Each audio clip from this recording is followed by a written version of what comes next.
Instagram er eitt öflugasta tólið sem stjörnur í sjónvarpi, kvikmyndum og íþróttum nota til að koma sjálfum sér á framfæri. Stjörnurnar eru samt ekki þær einu sem nota Instagram, en á Íslandi er að finna ungt fólk með þúsundir fylgjenda. Ingólfur Gretarsson Leggur mikið upp úr vönduðu myndum sem getur alveg eins átt heima í tískublöðum. Jólin 2016, þá fékk ég iPad. Þá byrjaði ég að leika mér að taka myndir og þá byrjaði ég að fá mínu fyrstu 10 followers. Þá byrjaði bara boltinn að rúlla, sko. Eða hugsaðu á svona hverju eina mynd? Bara hverju eina mynd, ég er ekkert að pæla í heildarlúkkinu. Ef ég nenni, sko. Annars tek ég bara eina speglamynd af mér og það er mjög erfitt, en stundum er það bara nóg. Tekur þú þína myndir þá sjálf? Ég tek flestar alveg sjálf, sko, í bara síma minn. Já. Bara með góða lýsingu.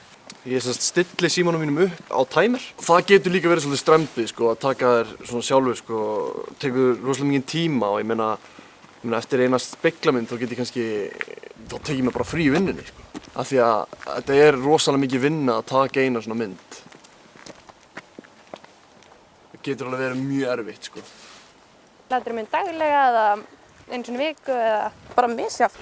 Stundum koma erfiðir dagar og ég sleppi í, ljósop, ISO, exposure, white balance. Stundum líða 2 vikur og stundum 1 dagur eða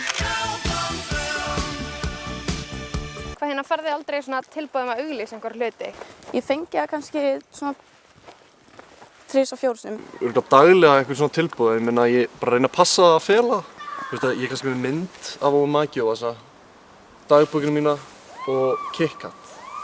Þá er ég að auglýsa KitKatið en þetta lítur bara út fyrir að vera venjuleg mynd. Er það ekki svolítið gráu svæði? Jú, það fattar það enginn, sko.